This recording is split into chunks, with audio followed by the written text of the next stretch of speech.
Sanctuary, Heavenly Birthstones, Part 19, compiled by Shirley Jean Street and read by Wayne T. Street. The following quotes, gems of truth, are lovingly excavated from the quarry, which is the title of Chapter 1 in Dr. Leslie Harding's book, The Conquerors. The quote on the back of this book, The Conquerors, reads, "The conquerors are those sons of Jacob whose names will appear inscribed above the gates of pearl into the celestial city. As you read, you will discover the tribe to which you belong and under whose name you will enter into the city. But not every son of Jacob will find his name inscribed above a gate. Is it time to switch tribes?"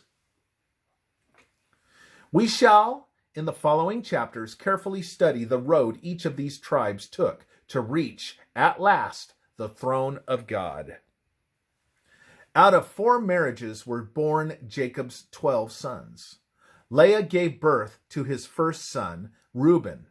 In an attempt to win the love of a man she tricked into marriage, Leah, as did the other wives, put her hopes into the names she chose for her children. Reuben meant, "see a son." Reuben was deprived of remaining in the first place because of sin. Being the firstborn of Jacob's children, Reuben should have been chief of the entire clan. He might have enjoyed his birthright and also led in priestly ministry for Israel, but he failed at both.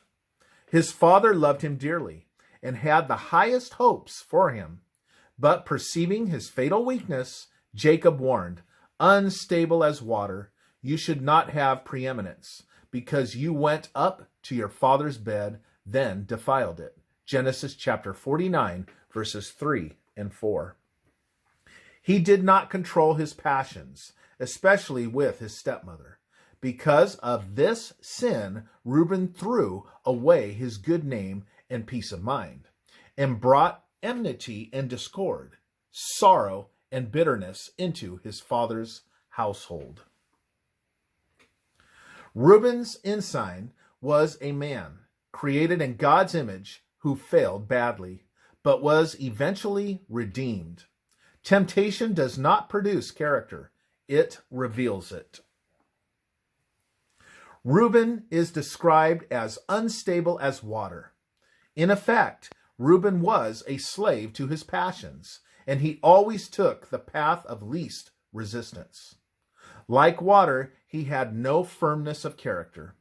Reuben flowed with the crowd, changed the shape of character according to his environment. Genesis 35, verse 22. Oh, yes, he had tremendous influence over others, primarily because he was the firstborn. But his influence always tended downward. Genesis chapter 37, verse 22.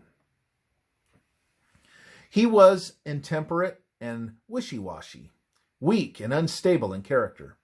As the firstborn, he knew that he would be held responsible for Joseph's death, yet he could not stand up for what he knew was right. When the brothers were debating what to do with Joseph, Reuben suggested that they should abandon him in a dry well instead of killing him. His advice saved the lad's life. We learned that he planned to return later and rescue Joseph. But Reuben might just as easily have persuaded his brothers to do nothing about the young man. When he discovered that they had sold Joseph into slavery, he wailed, "And I, whither shall I go?" Genesis 37, verse 30.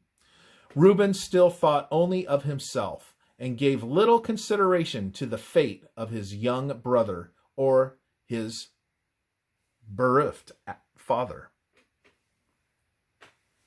He was a weak eldest son. Years later, Reuben offered himself as collateral for Benjamin. Genesis 42, verse 37. In a pretentious gesture, he argued that should anything befall his younger brother, Jacob might want to kill Reuben's 2 sons. His elderly father was repulsed by such a despicable an obscene offer.